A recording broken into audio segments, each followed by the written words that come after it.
Okay. So the theme of today's meeting is really, is sacred spaces, confirming, finding, etc. So what I'd like to do is start with, I've got a little bit of a slideshow, and I'm just going to let the slideshow go while I read a kind of the best thing I found, or at least the most interesting thing I found on altars. And this is from a very artsy book called The Voodoo Cartography by Michael Bertio. So let me start my screen save here.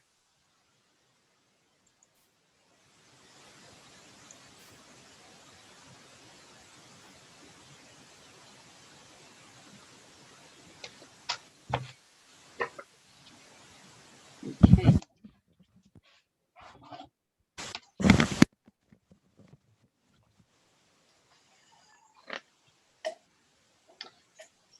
And so here we go, from the altars of ancestor worship. In the cultus Gede, altars are psychic instruments fed by the power of the altar of Gede. These altars may be viewed as maps to the inner realm of the secret mind, the occult. And these altars tell us what to expect in our explorations. Even the humblest shrine area may be a source of oracles and visions. The work of the Gede family is manifold because the spirits work on all levels of experience. In many situations, these places, with their, quote, casework and, quote, powerful ideas, which haunt the circle area around the altar, become doorways which open to us the archaic life of the periods of the ancestors. We enter this realm by exploring. We find oracles awaiting us. And these oracles, and they are ancient, implying or filled with archaic lore, give us strangely new insights, all by means of deep wandering in spirit or mental realms or spheres. In order to build up my confidence to run a temple, I have had to do this. And yes, even the hoodoo have had to learn from holy ancestors. Now, these altars, I learned, were beginning places of mind generation when they actively bring us up to them. I mean that they draw us closely, as in various types of communion. They impart medicine to the soul in the form of physical food for the body. We accept all religions based on the images of the Lord God feeding us through our ancestors with manna from heaven. And we are the desert fleeing from slaveholders. We are escaping from oppression, and we are fed the mystical food. Gede was there, and he was our priest. Deeply unexplored of the mind, all possibility and all strangeness. Only Gede it is who can bring us into this unfamiliarity of appearances. And so it is, we find an altar, or something like an altar, where we can meet the mystery of our deep connections. And only there can we commune and receive a new life, drawn from the most ancient parts of the past. And by this means, we can symbolize our many needs in the map that is the rite and the ritual of the altar.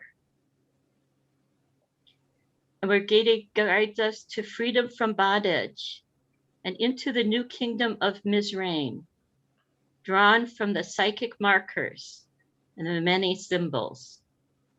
It is the magical map of his kingdom, and everywhere. It is the mystical map of my soul as hoodoo.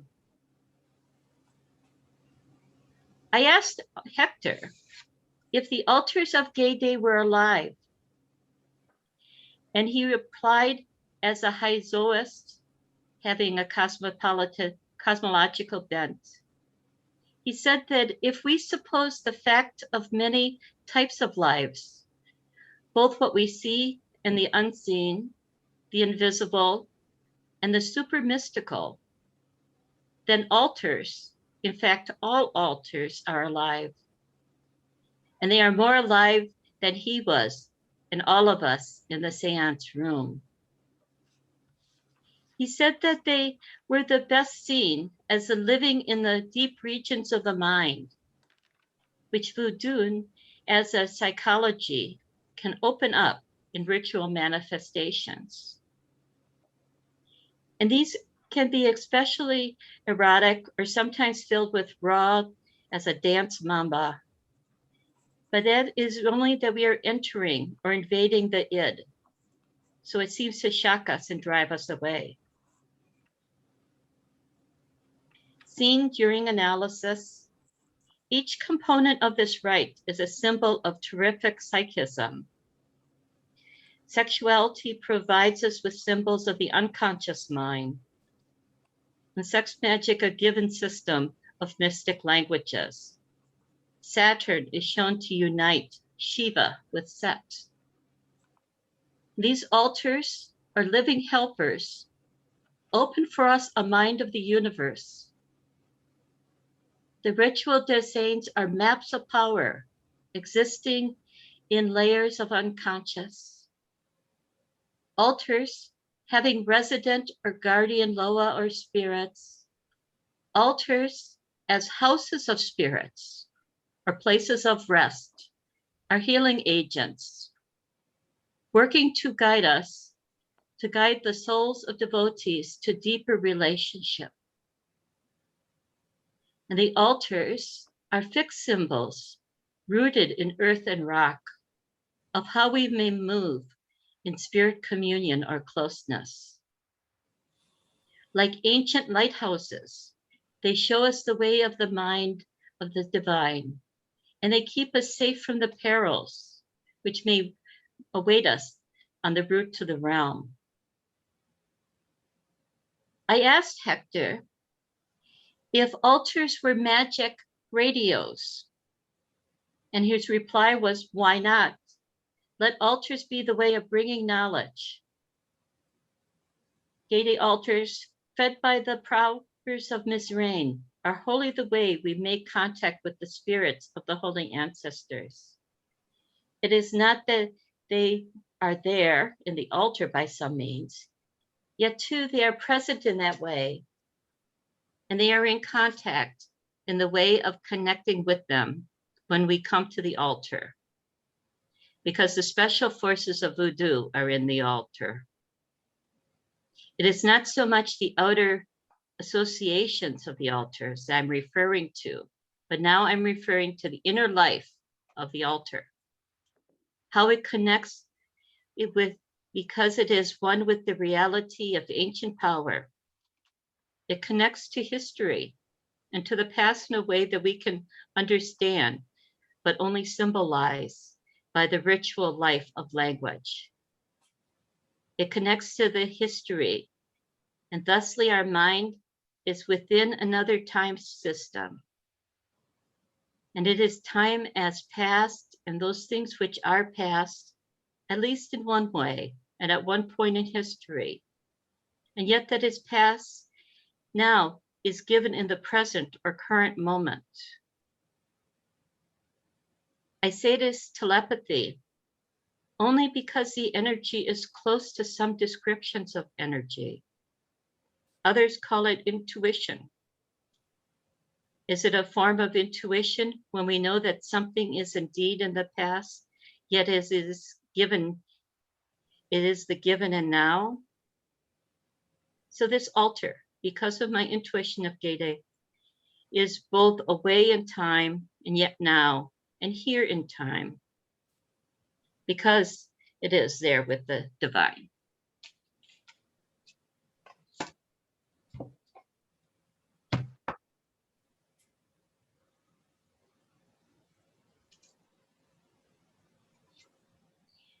So I liked his description of altars as devices. Now I will admit I'm kind of more of the sort of Gnostic and Raja Yoga type than a Bhakti person. Don't have very much for 6th ray in my chart, but I like that as a process. And even here, if we look at this at this altar here on the screen, we can see almost instruments. And I think most of the images had this, but if we look at this Hindu one, you know, we even have the sort of sexuality that he was talking about with the Yoni stone and the Shiva stone. And we have both the beauty coming in with the flowers and elements of substance for the spirits, and possibly for us as well. And all of the different, sensual things of smells and sights that can come to, and sounds.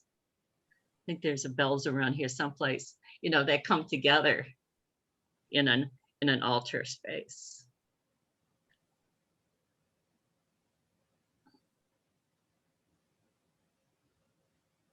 So I'd like to hear what anyone has to say about creating space and altar, or any sort of questions or ideas you had from the reading.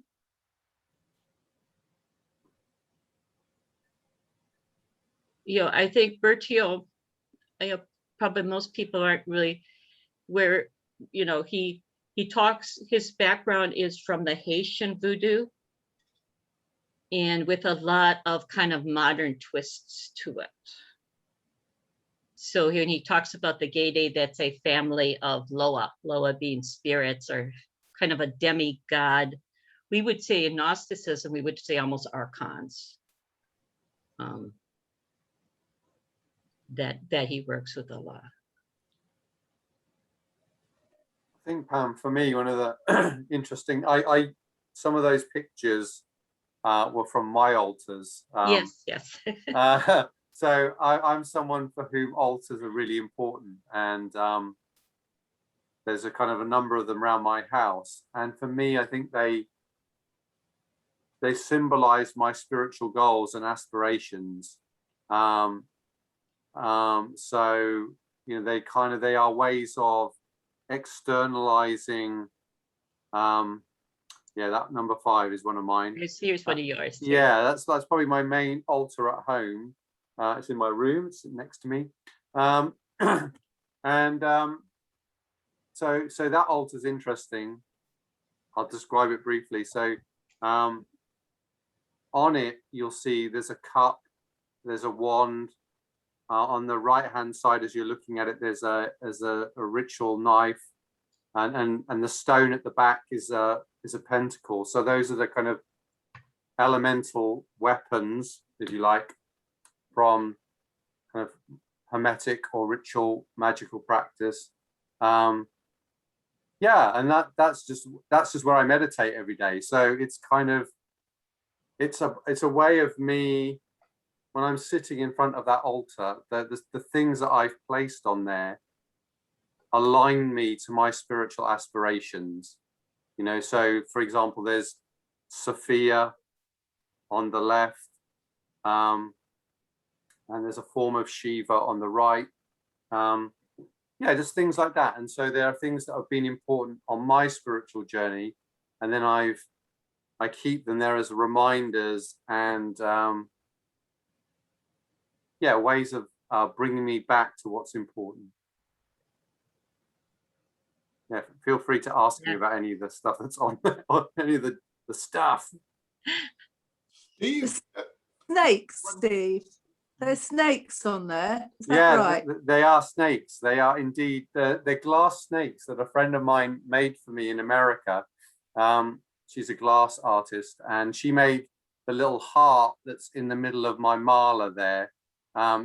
Yeah, so, and the beads on the one on the right are the colors of the chakras. So they're kind of ascending. So yeah, they kind of represent Kundalini. Yeah. I was thinking serpents of wisdom too. I'm not going to argue with that, Pam. I see one male and one female snake. Is that what you see? Robert, I've never thought of it like that, but that would fit. Well, that would fit with the yogic. The left and the right, the black and the white currents kind of going up the spine. That would kind of fit, wouldn't it? Right. For some reason, I see the one on the left as being female and the one on the right being male, but you know. That's because there's more bends here and there's more flexibility. Could be, Pam. I'm sorry, that was sexist of me. In the 1960s, there was no such thing as sexism. So you're okay, Pam. I live in that era too. Stephen, this altar you have here, is there a logic in terms of format, and how does it work in your view? Is there a methodology in this where you place these objects, how you use them? Can you describe it while I have my evening meal? Yeah, sure. I'm probably making some of this up as I go along, Warren, but I'll do my best. So I would say that the goddess, the earth, the kind of Venus figure, the meditating one, the statue, is just because of the centrality of the mother in my kind of devotional practice. But on the left and the right, the white and the black stones reflect the white and the black pillar within the Kabbalah. So severity and mercy. And then the serpents, and there's those quartz crystals that are on the sides of the serpents, kind of reflect the tree of life. And then the heart that's in the middle of my chanting beads is the heart center, and which in the Kabbalah is Tifereth. So that's the heart. And the ceremonial weapons are placed in the correspondences in the directions. So the cup is in the west, the wand is in the south, the athame or the ritual dagger is in the west, and the pentacle, the stone, which is actually a fossil, is approximately in the north. So yeah, there is quite a lot of, I suppose, symbolic placement of things. So that if you go to the heart, Steve, I can see like a little orange flame on top of the heart. Is that correct? Yeah. So my interpretation of this altar shrine, there must be a difference between the two, because I do have experience in Nigeria for 4 years in the jungle. I used to come across, I'll show you pictures in a minute. My interpretation of this, it could work. I see the white stone and the black stone as the representation of Sophia in the 12th Aeon, and the black one is the ego. Here's the arrogance, basically. Here's your black and white. In Buddhism, here's your darkness, you know, the lack of light, as well as in Christianity. And I see the heart. If you're looking at chakras, or you look in Buddhism, Hinduism, what is burning here is the purification process of the heart, because this is what it's about. This is where we need to purify the heart. you know, whether it's Buddhism, Hinduism, Christianity. And the fire is the wisdom. So when Jesus says, I come down to spread fire on this world, he's saying he comes down to spread wisdom. You know, wisdom and goodness are those two values. Wisdom and love are the two values of Kali, of Sophia, the Holy Spirit. So I see these symbols in a different way. And I would have put the white stone on the right hand side and the dark stone on the left, because the left is where the darkness is and the right on the light. So this is why it's important for people to understand the layout of things, the methodology, how it works, the interpretation. I suppose I've never been a good art critic. If I went into an art gallery, and it's very rarely I do, you know, you see these people and they do all what it means to them. I'm thinking, how do they see that? You know, now I can, because this is my subject, I like this, I have a passion like we all do. I've got interpretations here. So now I'm beginning to understand when people go into art galleries, how they can do an interpretation and it makes sense to them. It wouldn't make sense to me. So I have an opportunity with you, Steve, with your knowledge and experience of magic, to explain the why you've done these and how it works. And that's the other thing. How does it work? I mean, I know how it works around the altar in a church, the divinity, the purification, the asperges, casting the bubble. How does this work in any similar way? Yeah, I suppose from a hermetic magical perspective, so kind of darkness is seen as less of a problem and more of a balance. So it's a bit more like yin and yang. So it's about the unconscious. So and the reason I would probably put, so the way the lightning bolt moves within the way that the energy descends within the Kabbalah is left to right. So that black stone is on the left of the goddess. So so it will always move. So light emerges from darkness. So that would be the rationale for that placement. But yeah, I think Warren, there's loads of different levels of appreciating something, and I think I don't know what your altar spaces look like, or you want them to look like in your, because you know you're building a church, and I remember you said that you were really beginning to think about what you wanted in that sacred space to make it the sacred space that represents your aspirations as a priest. You know, so how are your thoughts going in terms of what you want in your sacred space? Well, when in industry I'm working with experts, I will, unless I've got my own ideas, which I'm full of ideas, as we all have, I'd rather go to experts. And one of the experts I do like, he's not on here tonight, was Turge, who we know from Norway. You've seen his artistic renditions. Where he gets that imagination from, I have no idea, but I do capture it because I'm determined to have them printed into posters and put some of them on the walls of my church, because they're evocative, and some are scary, some are spiritually scary, some are the light focus, incredible diversity. This guy has got 2,000 different spiritual artistic drawings, colorful ones, on his website. 2,000. Yeah. And they're all different concepts. Incredible. So I would go to him. I've already been to Turge and said, I'd like to have a look. And he said, yeah, you're welcome.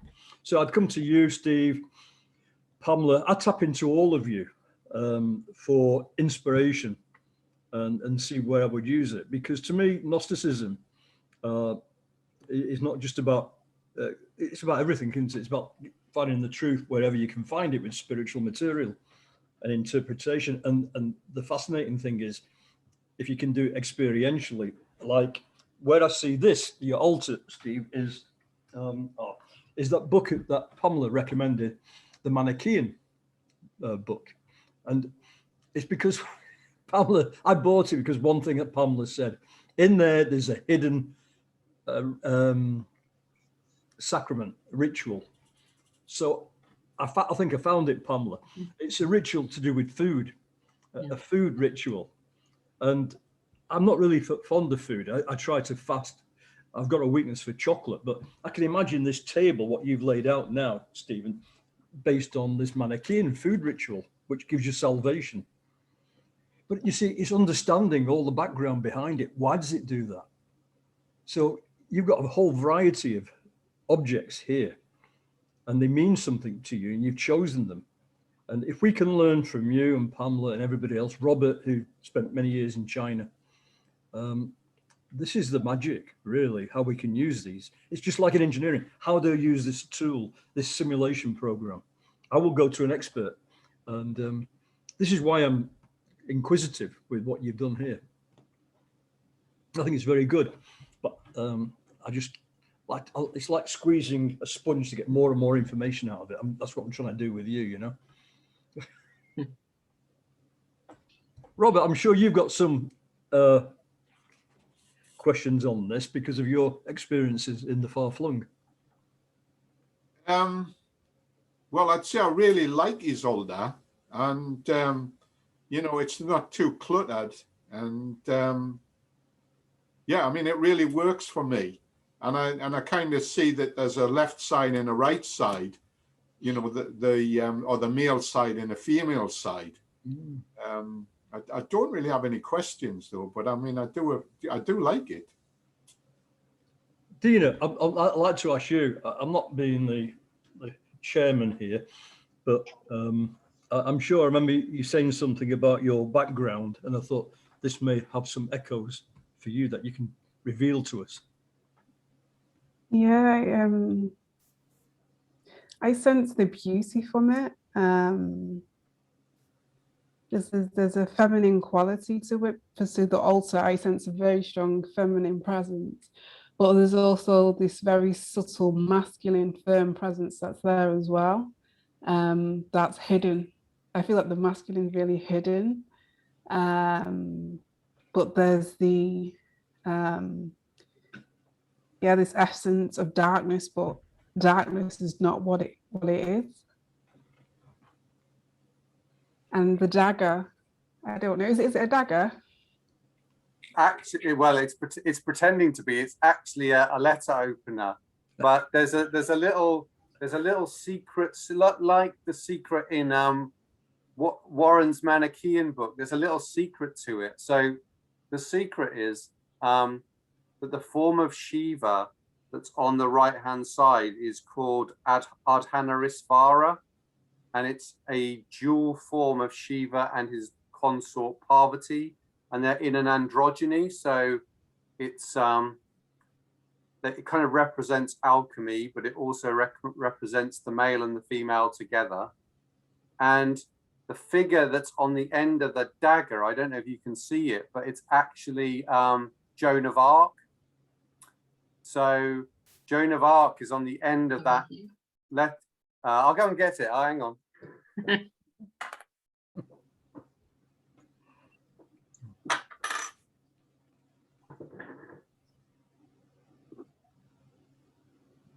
Oh yeah.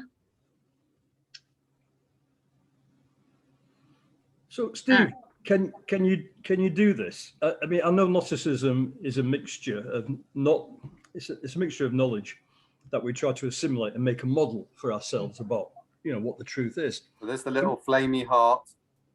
Oh, that's your beautiful little heart. Yeah, Put it cool, closer bring it closer. Yeah. So it's glass. The flame is glass as well. That was It's made very by my pretty. friend who made the snakes for me as well. Very nice. Very nice. Yeah. Very nice. But the reason Joan of Arc is on the end of this is because Joan of Arc, as Pam probably knows from the French Gnostic tradition, has lots of associations with Gnosticism. But also part of her, what she was accused of was dressing as a man. And so the reason that dagger is near that form of the hermaphrodite is because Joan of Arc represented a playfulness with gender, and so she's there as a kind of a bit of an LGBT hero.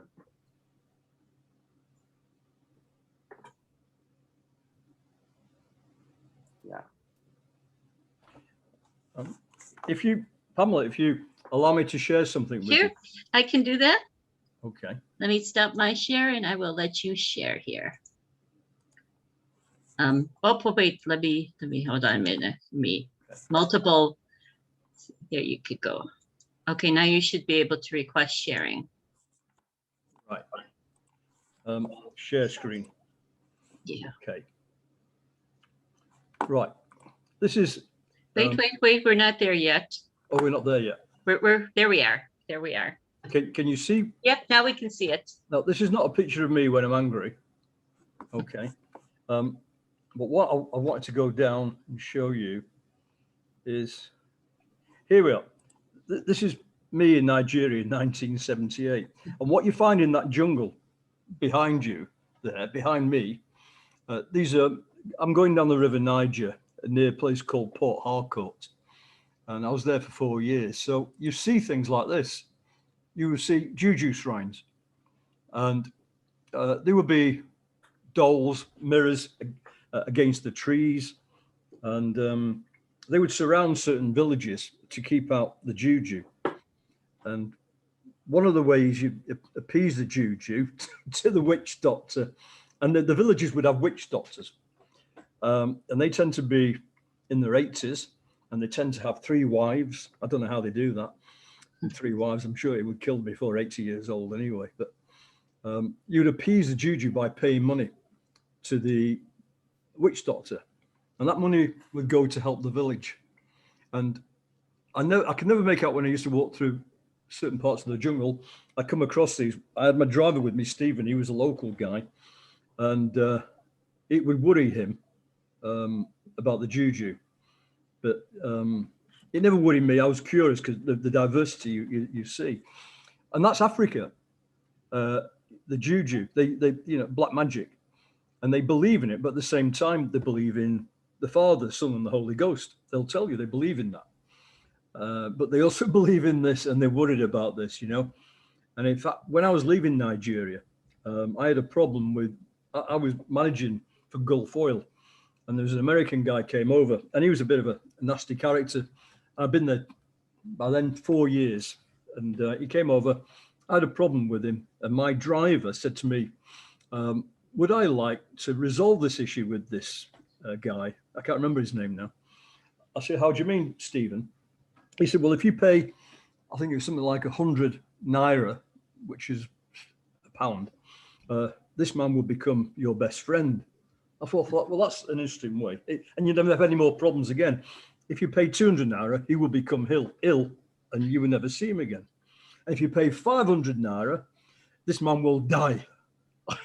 And I thought, no, you can't do that, And it's, in fact, this juju, black magic, is not just relevant in Nigeria, but on the other side of the planet, in Indonesia.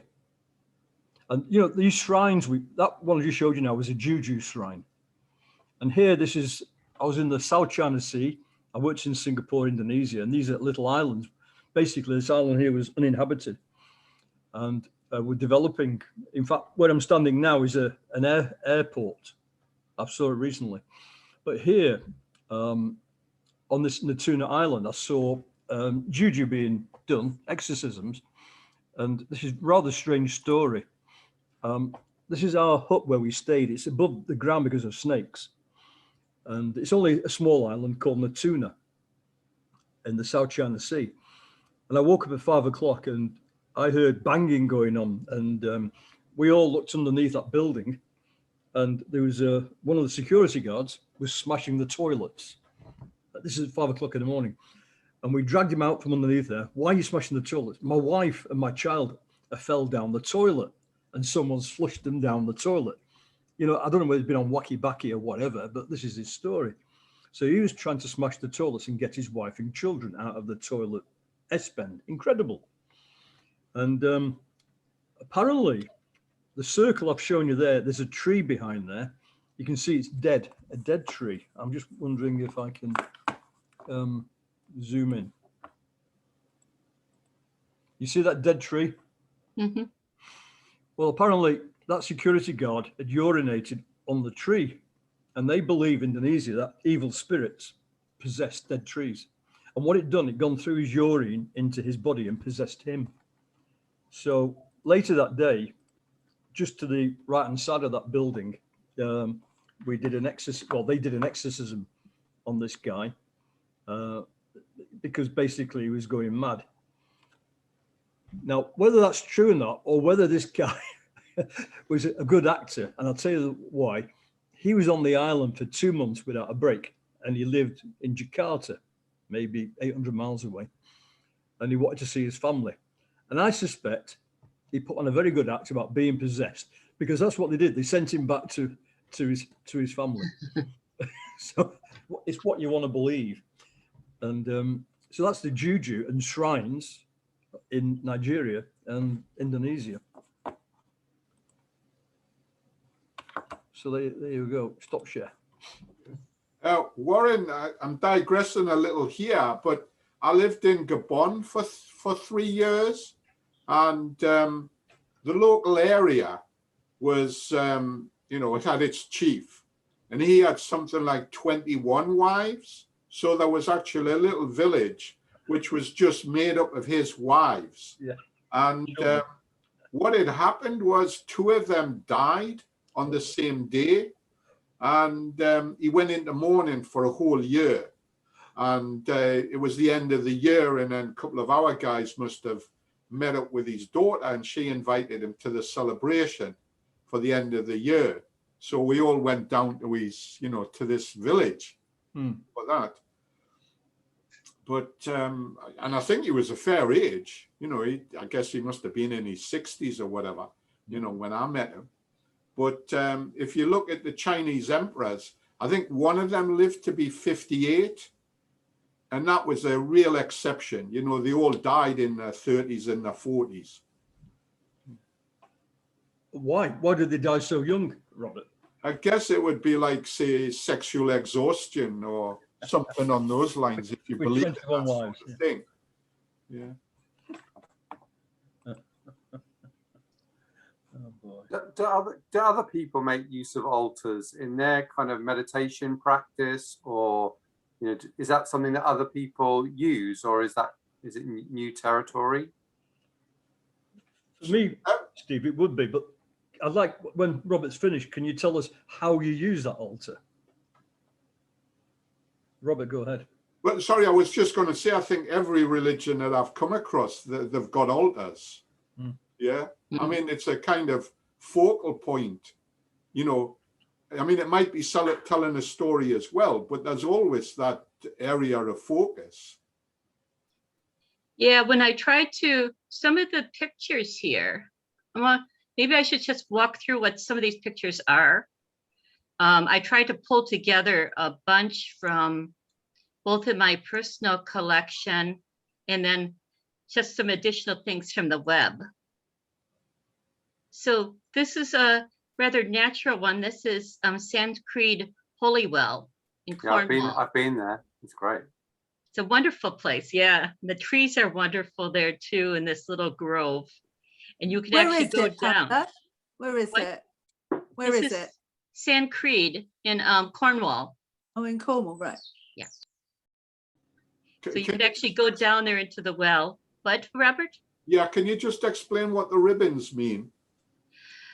Well, there's some controversy about what people would hang ribbons on the trees in medieval time as kind of a good luck, or if like you had a sick child, you would tear off a piece of clothing to make like a little ribbon and hang on the tree. Or if you wanted to, you wanted to get pregnant, you might take a little bit of the textile or string from your bed sheets or something and hang them on the tree so the spirits would help you. How far back the custom goes, it goes into at least the Middle Ages. But is it ancient to Britain? I don't know. A lot of what I've read trace it actually to the Druze. And this was a custom that came back in Middle Ages via the Crusades. I think also, Pam, as a contemporary practice, it's probably really heavily influenced by Tibetan prayer flags. Yeah. Yeah. So that the wind moving the prayer kind of releases its energy into, the cosmos. And it actually gets to be a bit of it's going to be a bit of an ecological nightmare, because traditionally, of course, people were working with fabrics that were organic. But now a lot of the fabrics actually have plastics. And so here you can see this ribbon here. This is largely a plastic ribbon. And sometimes people will hang other non-organic things on there to the point where they actually start impacting the tree itself. So it's, while it looks kind of nice and bringing, there's actually, because of the non-organic things, they don't disappear like they normally would. And I don't know about this tree, but I've read problems with other trees elsewhere. And people will put all sorts of other, diggly daggly things on. Same things with, offerings to the stones, which can cause problems. This is a picture of an altar that was set up. I was with a group in the Yucatan on a site activation tour, where we would go to different sites that had been kind of neglected, that the shaman had decided had been neglected and needed energy put into him.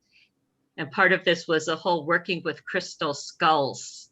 So this is a temporary altar we would set up for the ritual. And you can almost see how this is almost a little bit of a machinery sort of crystal charging, where you had the main skulls with skulls on the back. You've got a place for each of the elements. And then you've got a direction of the energy. So it would be the people, during the ritual, of course, energy is raised by the participants and funneled into the skulls and into this point on the pyramid to go up. This is a bit of the altar that was that we used for the Christian in use for a Warren's ordination. Yeah, I recognize that. Yeah, I think we took the picture after I'd taken off some of the altar stone and some of the other doodads, but it's a rather simplistic altar. And we have Steve's. And then we have this one from you, Steve. Did you want to say something about this? Yeah, so I suppose that might be the difference between, so this is like just a shrine, like a little mini shrine in my house where that's an icon of Sophia, and the little figurine, the little metal figure is of St. Francis. So he's just there because I'm a bit of a St. Francis fan. And then there's a Buddha who, if you look really carefully, he's got a little cat sitting in his lap. And there's also on the left is the Egyptian goddess Bastet. So yeah, it's just a collection of things that inspire me and are part of my kind of spiritual journey in one shape or form. And that's actually just outside my bedroom on the top of a bookcase. So unlike the one that we've spent a bit of time talking about, which is more of a working altar, the spiritual practice, this is more just almost like a representation of things that I find helpful, and it's just a reminder. Okay. This is a picture here of a fairly famous one by Qumran, and it shows a bit of an oratory.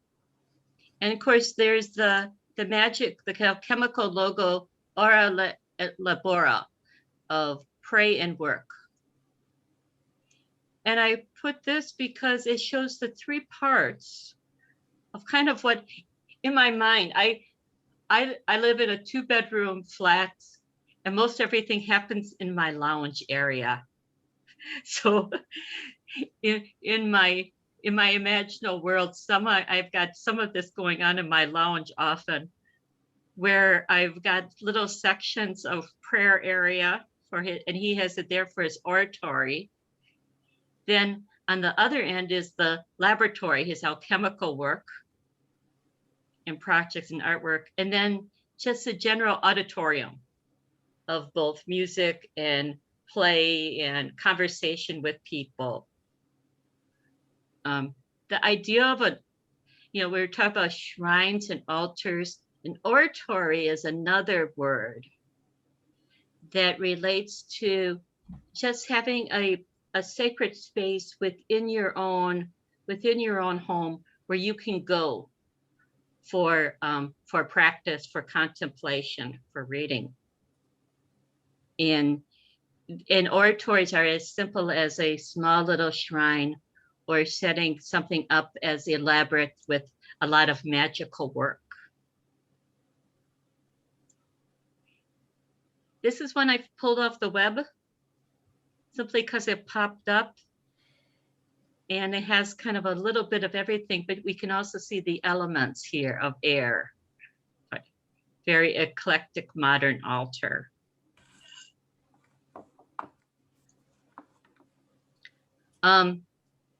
Altars, some people, they don't have to be really elaborate or during. Some people actually use tarot readings as altars.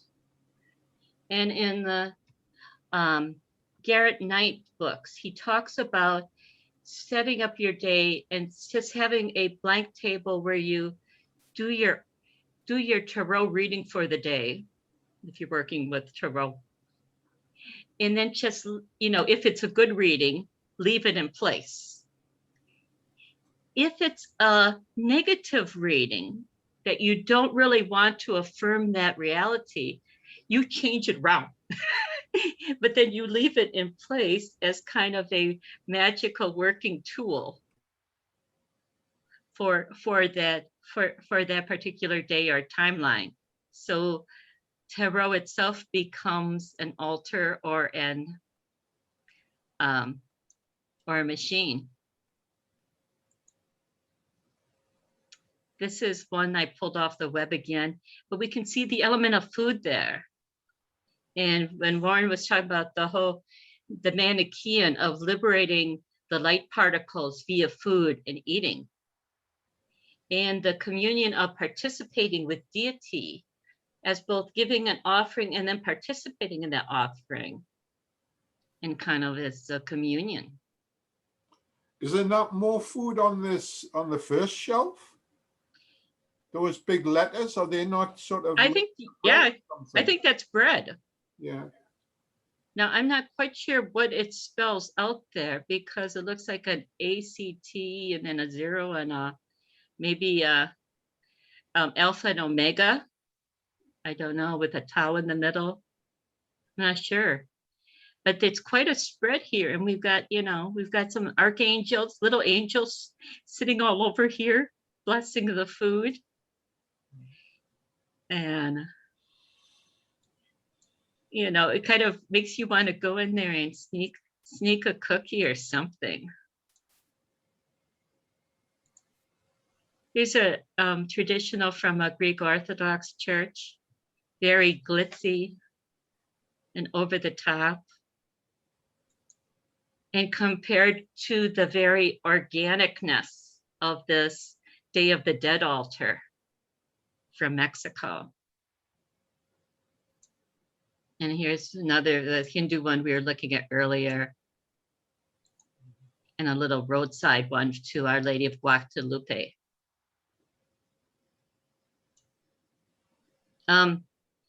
As I said, I don't have a whole lot of space, but I tried to taking some of Steve's idea, in his blog, he used the word sculpting. So some of the things that are sacred items, not maybe part of an altar itself, I try to at least pull together in some sort of a little artistic way. So there's little miniature vignettes, such as, and this is from my house of the Buddha, as well as even in like kind of where I store some of the things, I try to organize them so that they generate some of the sacredness, even if I don't have an altar per se up. Because I'm doing work.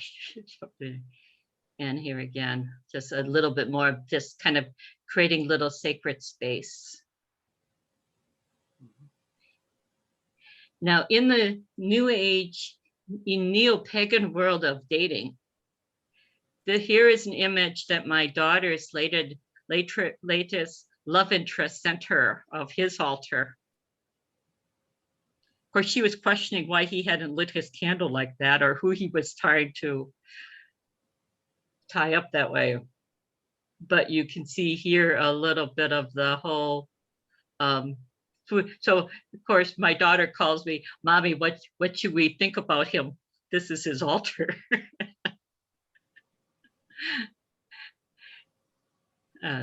Doesn't look like a keeper to me.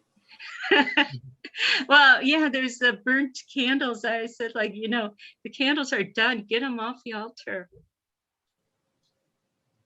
A little bit of cluttered dust.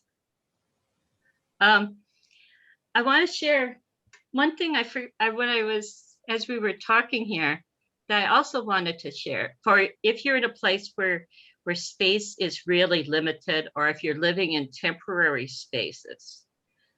Another way that I had created an altar, you can do, it's kind of an altar-like thing. Hopefully we'll be able to see this. This is a kind of a collection of both holy cards. It needs to be prettied up a little bit. I haven't moved things around in it since I put this together in the States, but it has some three-dimensional figures in here and various different Madonna Sophia images as kind of a little working box, and also a kind of a collection of things. And I think I've actually got two snakes in here to see. Following Gnostic tradition.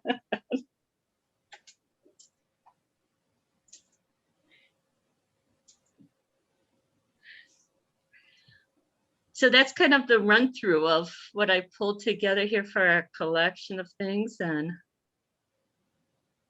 does anyone have anything else you want to say about these? I think one of the things that's really interesting about the Hindu one, Pam, the one I think it's image 13, is that if you look at those sandals that are at the bottom of the image, within a lot of Hindu lineages, they represent the guru. So that is that what that is? I didn't know that. Yeah, so they're a pair of sandals, and the feet of during Guru Purnima, which is like the festival in which you honor your guru, often the symbol that you'll see is the feet of the guru, and that's kind of the idea, a bit like apostolic succession, the idea of following on from somebody, and also within some Hindu lineages, when you pay homage to your guru, you bow and you touch their feet. Not in all of them, but yeah, so that's kind of interesting. That's there, and kind of connecting that maybe to the Day of the Dead altar, the idea of ancestry. I have another altar in my house in which I've got pictures of my father and my father-in-law, who are now both deceased, and their images are there because they're there to be honored and to be remembered. And I think that's part of a lot of our culture, isn't it? A lot of us do that. And maybe our mantelpiece, if you think about mantelpieces within homes, I know I was back in Cardiff on the weekend, and all these family members are there, and it's an altar. Mm-hmm. Yeah, I have a collection I put up of all the family pictures I have in a row, and it's just on the wall when I walk past. It's a way of walking past and just kind of acknowledging, you know, the ones who have gone, and also to keep in mind the ones that are still living. And yeah. So I think there is this little bit of, you know, whether not necessarily, you know, ancestor worship, but it is a sort of reverence to, you know, to the past, to help us, you know, help us in our connectiveness to the world and making sense of it all. But thank you about the sandals. Then it's cleared up some things for me. And I'd been following the World Teachers Trust, some of their practices and doing their chants. And one of their, as they do a chant to kind of the founder of the group, you know, it ends with to, you know, Master CVV in blah, blah, blah, blah, to your lotus feet. So these are the lotus feet. Okay.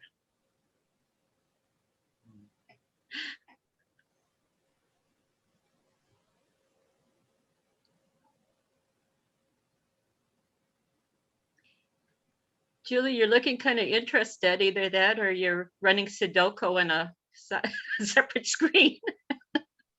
You're on mute. Sorry, I keep forgetting to unmute. Yeah, I'm finding it absolutely fascinating, actually, seeing all these different altars. And I guess I'm still really interested in, well, I mean, I'm interested in them all, but Steve's altars really resonate with me quite a lot. I really like those. The colours in this Indian one are amazing, the Hindu one. But yeah, Steve's ones are, I really, really like, and I'm always very interested to know what the symbolism, I think they're very personal things, altars, aren't they? Shrines and altars, and it's what the symbolism is for us. I mean, so for Steve, it's what the symbolism is for Steve. So we could all see different things in this altar, couldn't we? But and would all be drawn to different aspects. Well, I'm absolutely drawn to that heart with the flame, and I'd be really interested to know what that means for you, Steve. The heart with the flame. Yeah, it's a really powerful image, isn't it? And I think for me, part of it probably is related to Sufism. Not that I'm a follower of the Sufi path, but in Sufism, you have the idea of fana, or annihilation, through the fire of Allah. So this is idea that God purifies us. We're destroyed by God's love, basically. And the Sufis, especially Rumi, talked about that. And so that idea of, but I think that kind of also fits probably with our discussion last time about Pentecost, you know, about the idea of the Holy Spirit or even Kundalini. It's the idea of spiritual energy. And actually, this whole altar, if I think about it, is about alchemy. It's about change and about transformation. And I think that's why. But I think picking up on Dinah's point about it being, it's quite feminine, but it's also, I think it's quite heart-centric, you know. So although I'm a follower of the Gnostic path, people can tend to think of Gnosticism as being quite a heady, almost intellectual pursuit. But actually, you know, that the gnosis isn't about, it's about knowing in the heart and the mind, and it's about, you know, so it's about awakening. And I think for me, unlike Pam, I'm probably more of a Bhakti person. I'm more of a devotional person. And so probably that's kind of reflected in this altar as well, that, you know, I spend a lot of time to kind of go to Warren's question about what I do with this. I do a lot of different things with it, but probably the main thing I do with it is just sit in front of it and offer incense and spend time in silence, and, you know, doing kind of mindfulness practice. There are other things I do as well, but that's the primary one. Yeah. really interested in what you say there, because Stevie, the heart is absolutely in the center. It's almost like, not that I want to interpret your altar in any way, but from my perspective, looking in, it's almost like everything is about that transformation of the heart. And I'm really interested in you saying you're a bit of a Bhakti. Me too, I am too, and my altars reflect that. But that heart is held in a circle of prayer, isn't it? Right in the center of the altar. So yeah, so I think that's probably why it draws the eye. It's almost like everything is leading to that central point. So I think it's very, very powerful, very beautiful altar, and it just shows how rich that can be, you know, as a focus and a reminder. What's also interesting, and I only look, and it's only when I was thinking about sharing this picture with Pam, that the two altar cloths, the top one is from Vrindavan in India, and it was actually a conch shell from a friend of mine, is a monk who lives out there. So he sent me a conch shell for blowing, and it was wrapped in that silk. And then the material underneath, I think, is Nigerian. And my brother-in-law gave it to me when he was traveling through Nigeria. So like all of those things have like, and this is, I mean, and those things they're 20 years old. So they've kind of come into my life at various times.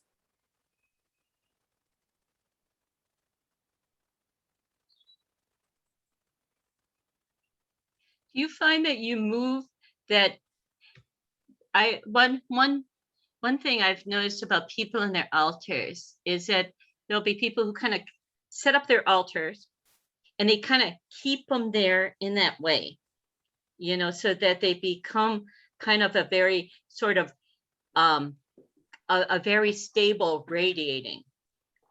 And then there are the other folk who just kind of have to get hands on, and they're always picking things up, their elements off their altar, they're rubbing them, they're holding them, they're playing with things around. Yeah.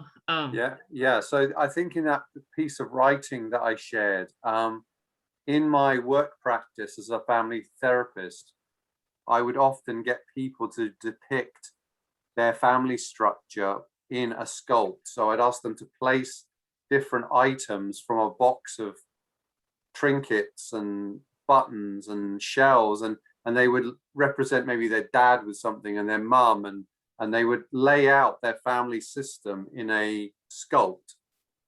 And that often reflects proximity. So how far is your brother's right over here and he's a million miles from you? Does that mean that, you know, there's tensions there or something? And then the second part of the sculpt is, where would you like to move things? You know, would you like your brother to be much closer? And your sister's not even on the sculpt, or maybe something represents creativity and you want that energy to be coming into the sculpt. And I think altars are the same. You know, I think I'm a bit like the person who changes stuff, but I do it, Pam, I do it really slowly. And often I'll put something on there and I'll go, no, that's not right. It doesn't quite fit. It's too much of one thing, or it doesn't balance. And so I've probably had this altar more or less like that for probably a year, but it's had, and that Venus figure at the back is always there, but other things have kind of come and gone as so the icon of Sophia on the left, or the Madonna and Child, that's probably been there the last 3 or 4 years as I've kind of worked more with Sophia. So yeah.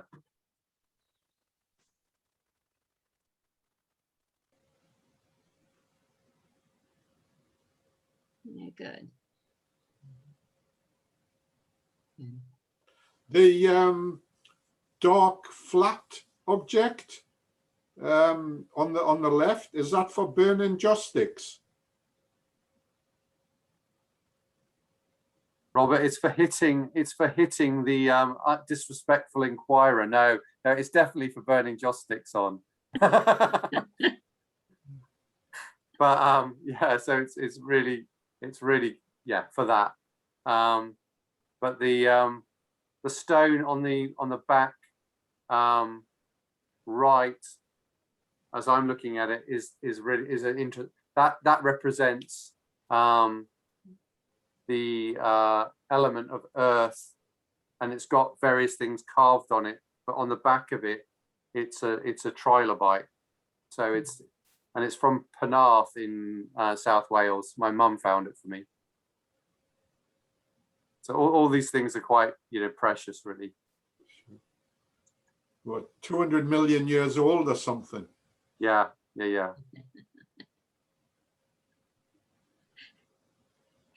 That's when you go back to ancestors prior to human existence. I'll go and grab it so you can see it close up. It's pretty cool.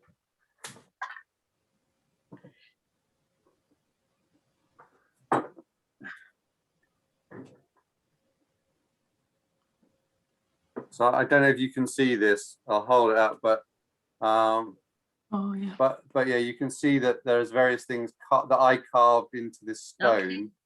Okay. But then if you flip it round, Oh wow. Oh yeah. Wow. Yeah. pretty cool, isn't it? Yeah. Yeah, so that's the element of earth on that altar. Yeah.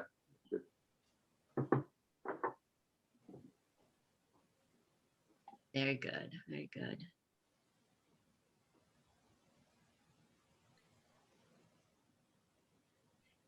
So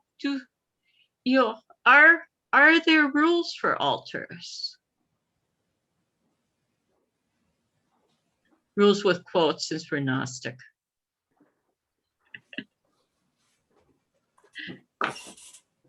I think there's something about for me about respecting a tradition. If you're working within a tradition, there may be a language within that tradition about how you use an altar. So I know within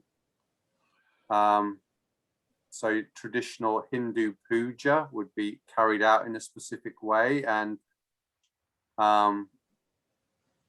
certainly my altar is set up according to kind of principles from neo-paganism. So, either a Druid or a Wiccan altar. And I'm guessing a Gnostic, there's probably Gnostic principles, certainly from the liberal Catholic tradition, Pam, about how are there about how you would set up an altar?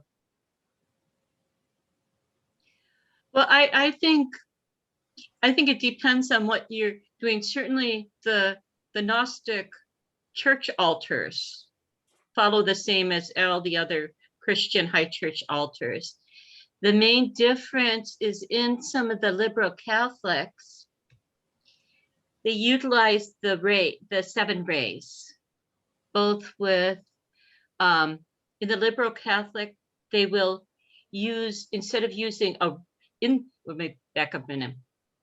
In the traditional Catholic, Roman Catholic altars, there is an altar stone, and all the sacraments happen on top of the altar stone.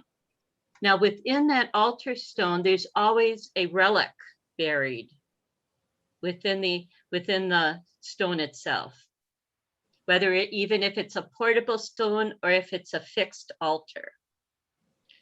Now, in the liberal Catholic, instead of using relics, they actually use gemstones for each of the 7 rays, and those are set in the altar. And then they use the ray candles for each of the colors. So in a liberal Catholic, if they have colored candles on the altar. And then in addition, they have separate ray crosses that are put in different positions of the church. Yeah, I've done some experiments with it, but I haven't been able to really, harness the power. Now, Leadbeater would say that I'm working with a chromosome deficiency there anyway, but I'm convinced that that if it's true, I should be able to do it. So, but that's as close. But otherwise, Gnostic altars, especially for personal shine, just kind of follow whatever, you know, whatever sort of other tradition the person is working with, whether it's more shamanic or more, I've seen altars that were very Greek, because a lot of Gnostics work a tradition that's close to the Platonic, the more the Plato and Orpheus sort of inspired altars. So we get, you know, all of these sorts of ideas.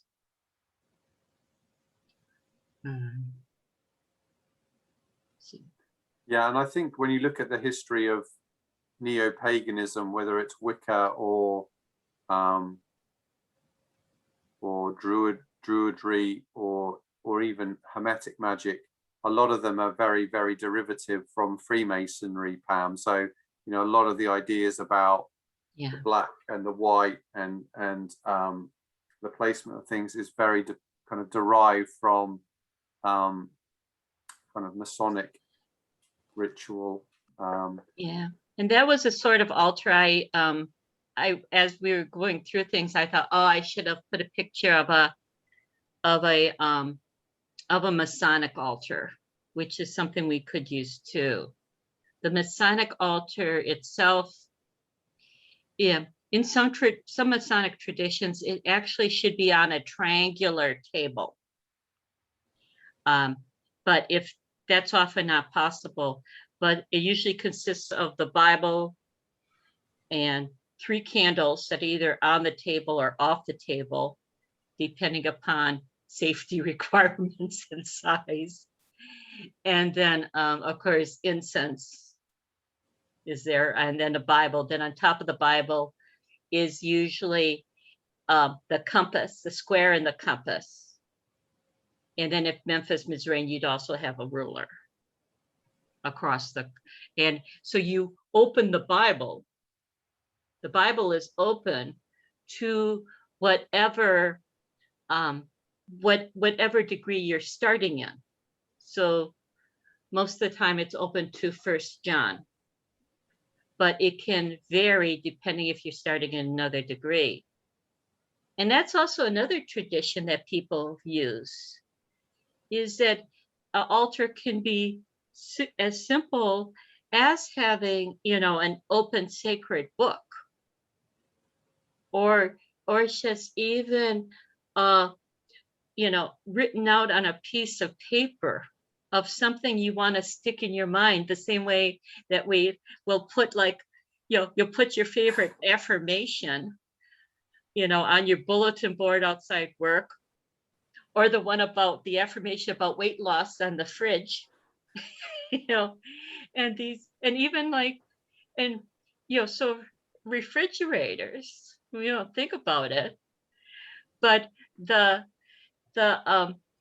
magnet collections that some people in magnet collections, affirmations, pictures, photographs, etc., they're on refrigerators in many homes, you know, act as a little bit of an altar space too. And you can test this out. If you think it's an altar space and you're visiting someone else's house, just for the heck of it, pull one of those magnets off in the wrong place. And if they scream, you know, unconsciously, that's actually an altar. Yeah. My mother was always one who would get upset when you moved her magnets.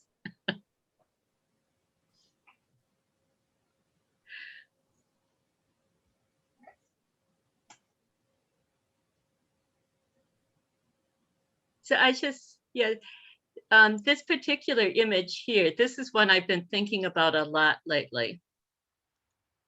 I was just kind of, it's my closing part with, you know, as far as like with sacred sites, especially, you know, as I've been to a number of places here in Britain, and, you know, very seemingly powerful magical sites that need to somehow be like re-loved or reclaimed or something.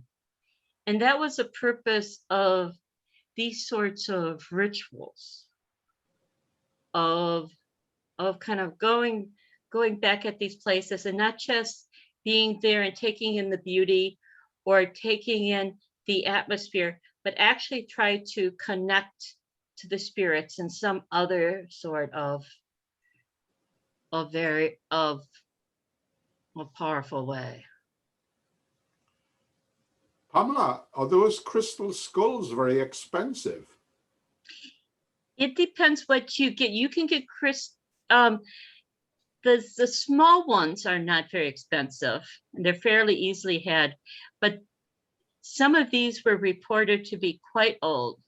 But you can also get modern ones that, depending on the size, vary from everything. Little ones here can be under 20 pounds, and then everything starts going up with the size and how and skill and the pristineness of the crystal itself. And it's interesting, the idea of heads. I was talking to, because there's certain traditions, like certain the Santeria traditions, there are small heads that are blessed, that are used for spirit communication. And these skulls are used in sort of similar sort of ways. They talk about, in some of the lore about the Templars. The Templars were reputed to have boxes of skulls that they would use to get, they would use to get conversation and wisdom with, that they would actually be traveling with the skull of Bran. And some of the scholars think that these ideas of the Templars with the skulls go back to some of the Celtic myths of the head of the chieftain would be carried along and used as a source for wisdom. I think there's a church in Czechoslovakia, maybe, which is like almost full of skulls. There's just skulls everywhere, thousands of them. There's a Capuchin church in Rome. And part of what there's like skulls and bones all over this church. And as I remembered the guide, I was there when I was in Rome. Part of it had started out that there wasn't really a safe place to bury some of the monks. So they were brought into the church, and the bones were kept there for the sacred, so that they would be safe. And then it just started to, other monasteries brought their bones there. Pretty soon they have all of these bones from all of these monks for all of these years. And then people got artistic and started to starting to display them in rather macabre fashion. But it's these sort of eerie things that I think one final thing I'd like to say about altars is a story. Part of the sacredness of the altar is what you give to it, in the reverence you give, and how it's known. And this was brought home to me once. I was with a group when I was with the Gnostic Church in Chicago. We were practicing for this large ceremony we were going to do. We were practicing the rubrics, which are, who says what and how do you move this and that, for a big ceremony we were going to have with multiple clergy. And as a whole group of us have been practicing this, we had a small coffee table set up, where we were working around it as the altar. Suddenly, out of the blue, one of our more secular members says, well, let me make a note of that. He comes running up and he starts writing with his notepad on the coffee table. and we screamed. Four or five of us screamed. We're like, what are you doing? This is the altar. He says, well, I just needed to write a note. No, you can't be writing on the altar. And we couldn't really get him to understand that even though we were just acting out the ritual, and we were just acting out, and we were pretending and practicing in advance, what we had identified as the altar was still the altar and still needed to have a certain degree of respect. So it's what we bring.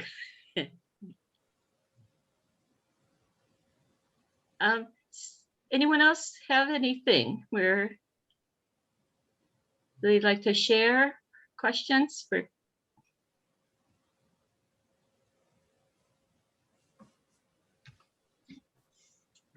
If not, I think we're at our 8:30 timeline. Yeah, Pam, the photograph you're showing now is in Cornwall. That well we're looking at. Yeah, this is Cornwall. This is St. Creed. And is that square or rectangular shaped hole? Is that water down there? Yes. Yes, you can actually, there's little steps here that you can go down about 3 or 4 steps, and then there's water underneath. So the local people go up and get water from the well, and you can go and capture a little bit. It's a standing well, so it's not bubbling or anything. But you can go down there, and if you're careful, fill up your water bottle with it. And it's got some beautiful trees surrounding this grove.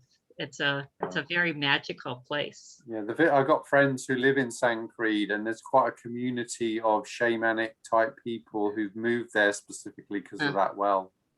Oh, I could see why. And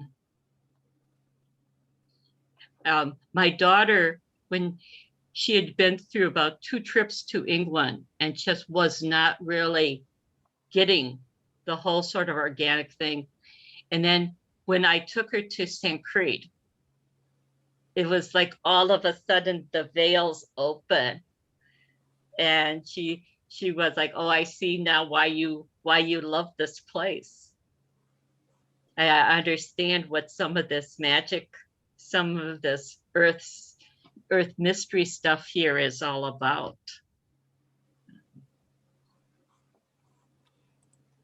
That's a wonderful place. Yes, it's interesting because if we look at across the water here now, Anglesey, there's a place called Penlon, and I mentioned this to you before about Saint Cyril, and there's a well where he lived in 600 AD on the very edge of Anglesey, overlooking what is now called Puffin Island. There's St. Cyril's well, and it's the same shape. It's still water. The water's coming out the ground. And then if you come back on the mainland here in Llandudno, we have St. Mary's well. And I went to, and it's not far, it's walking distance from where we live. And it's a stream going down into a rectangular hole, just like this.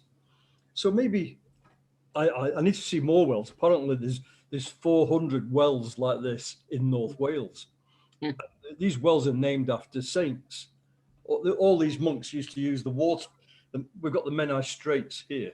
So they used to go from Holyhead, St. Winifred's, back in 600 AD. They use it like the M1 motorway and go along to Bardsey Island and have a meeting there and meet their friends, all these monks.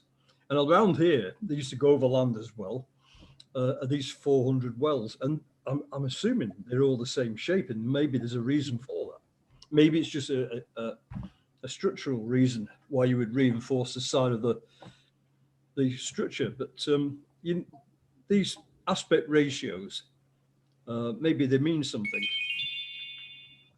I've just noticed that now. Huh. It could be, yeah. Also, one thing about like this well compared to, well, Robert and I had been to St. Cuthbert's well up in, was that Bellingham? up Right. here in Northumbria. And that was more out in the open.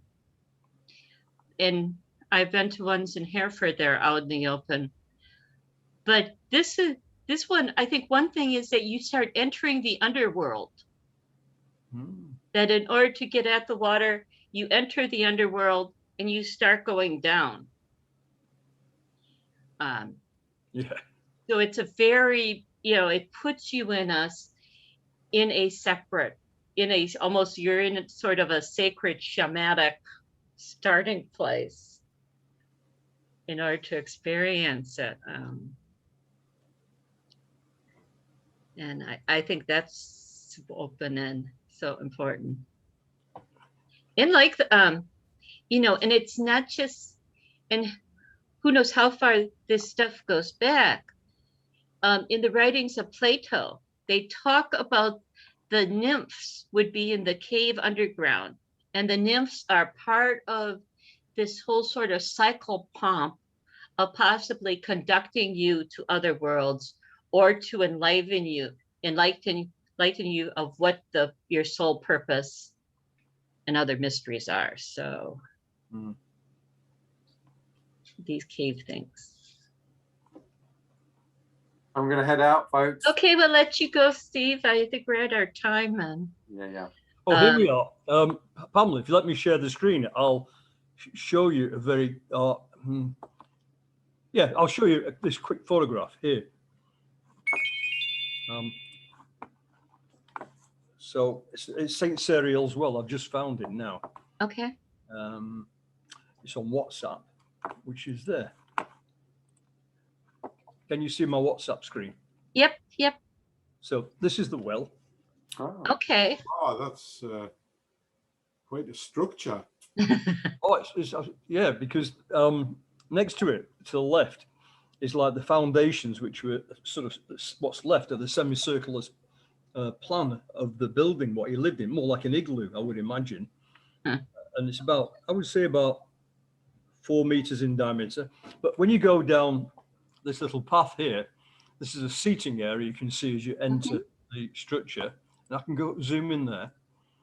And you can see that at the bottom there's a rectangular, looks like a hole, but it's not. It's actually very, very still well water where my wife is standing just in front of her. In fact, if you didn't know it was water, you could easily put your foot down there. It's about, I would say, 1.5 feet deep, clear water. Now, I know it's well water. It's coming from the ground. It's not surface water because I did a pH test on that water. And that is St. Cyril's well, and that's 600 AD. And the water, you can see the water spilling out ever so slowly down here. I don't know if there's something else there of interest to do with the well. Maybe not. Maybe that's not on my phone anymore. Maybe not now. Warren, he lived behind the spring or in front of it? Sorry? Sorry, he lived behind the spring or in front of it? He lived at the side of it. He established a priory here, and you can see a priory. I want to do the. I've been invited by Father Daniel. He's a Russian Orthodox priest. This guy looks like Merlin. He lives, and he's from Blaenau-Festiniog in the mountains, and he's got this long pointed beard, and he dresses like Merlin the magician. But apparently, he's very well known for doing rituals, and he is very powerful. People were in tears a few weeks ago at the Easter celebration, and this is the place. Priory, I think, is the old orchard, and it's flanked on either side the entrances. Very powerful looking oak trees, probably about 500 years old. I mean, this one is quite wide. So,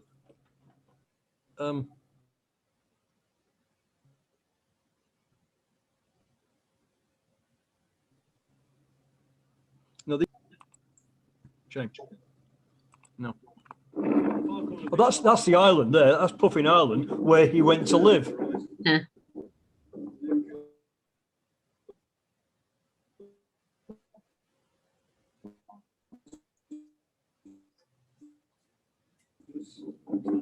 So came all the monks in 600 AD. And that's on that place called Penlon.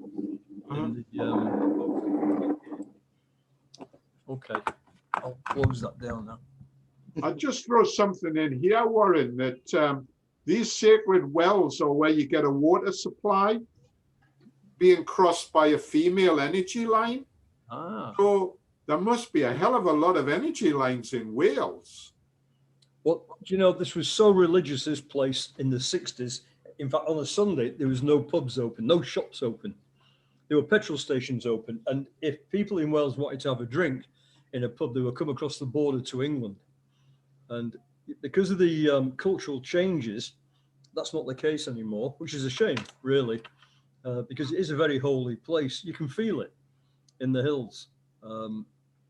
There's so much. I mean, if you look out the window, there's a range, there's mountains here, Snowdonia, and the profile they call the Sleeping Beauty. And it's a woman lying down maybe at 30 degrees.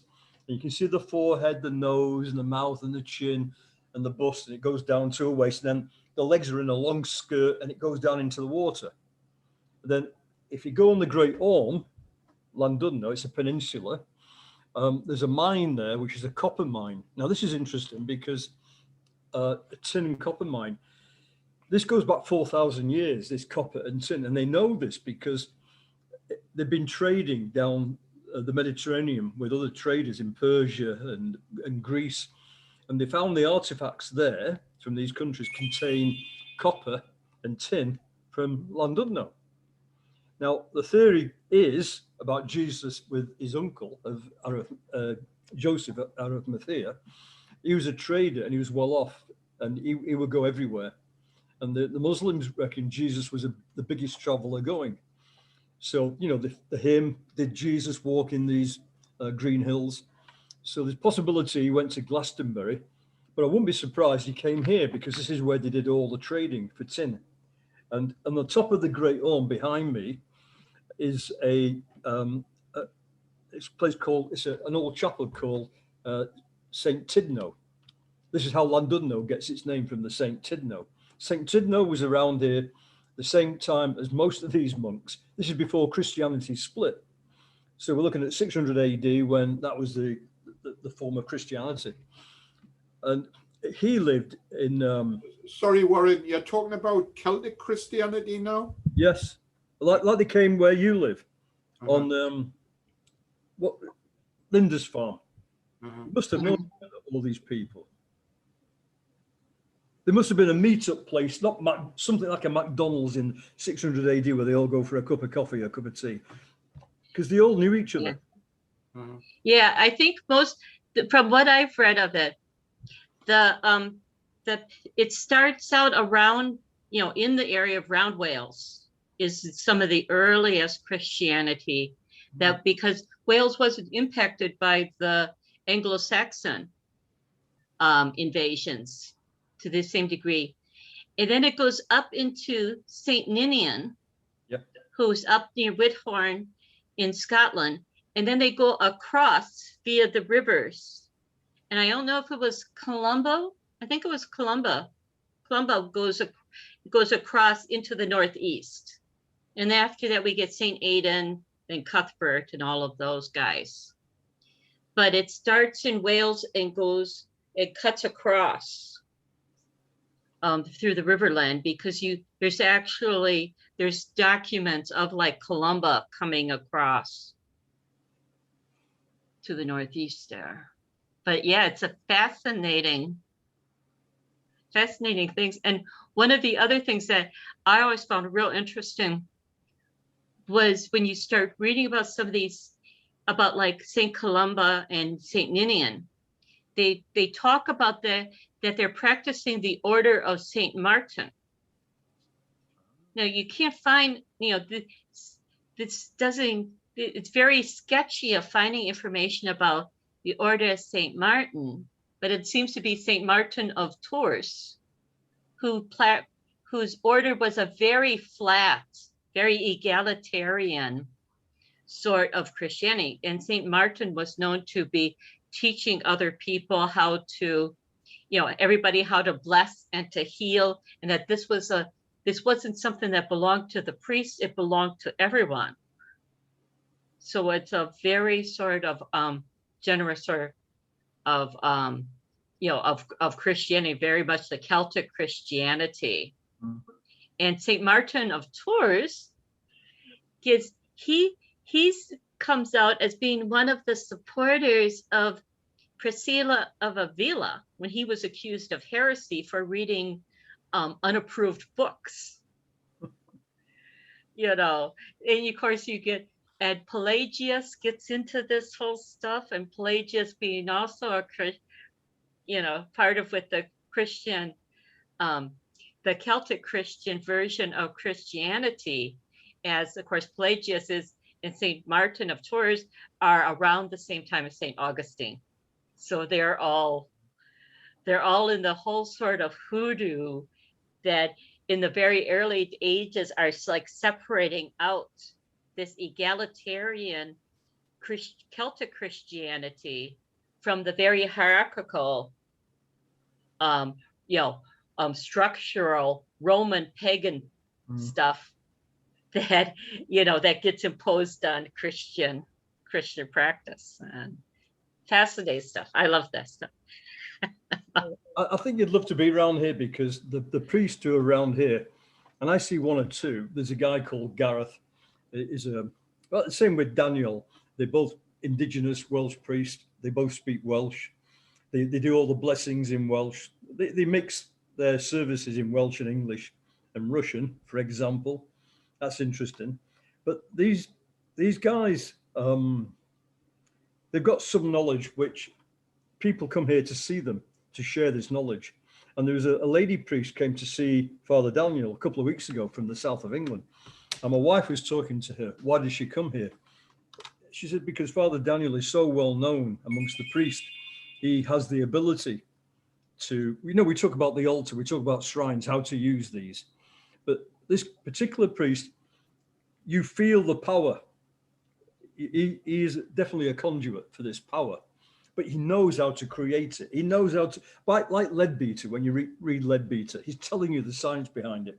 This guy does it, and he looks like Merlin the wizard, And I mean, when I worked up in the mountains in '75, we're building a dam. There's a place called Dignolin. Dignolin is a straight line village.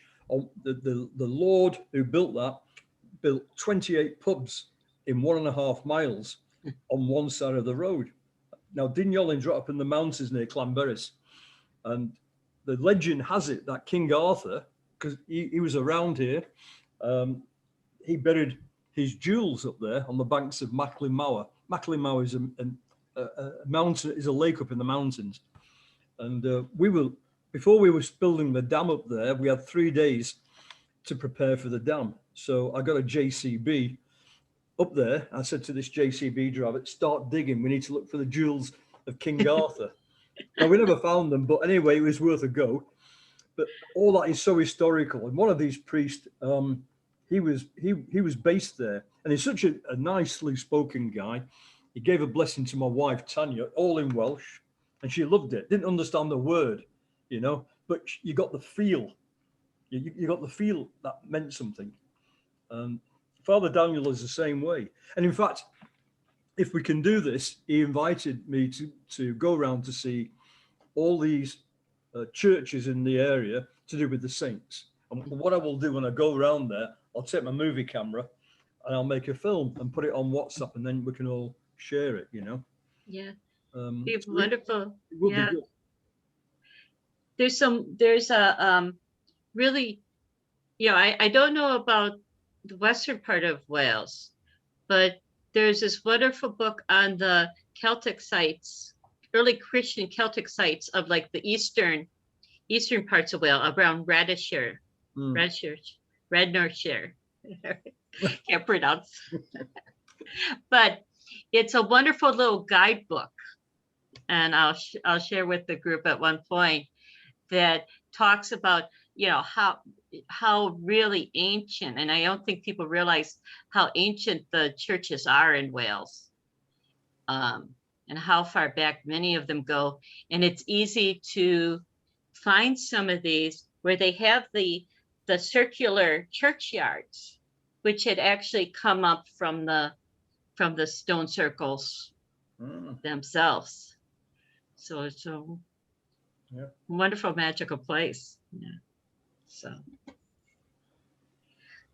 all right. I think we're kind of leaning in. I'm thinking that, you know, we might have some elements for next time. It seems like this talk kind of would lead into something talking about ritual. Maybe we can, you know, cover the structure, some things with the structure of ritual without it getting too boring and dry. I'll try to park my Capricorn nature. Oh, wait a bit, but I think we keep the eclectic, we'll still keep it interesting. So. Okay.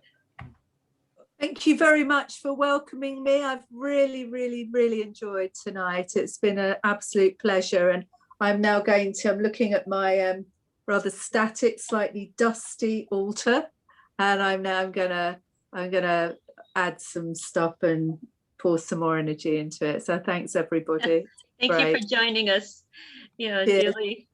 Bye-bye. Bye-bye. Thank you, Dinah, for coming. Robert, thanks for joining again. Thank you, everyone. Thank you. Good night. Robert.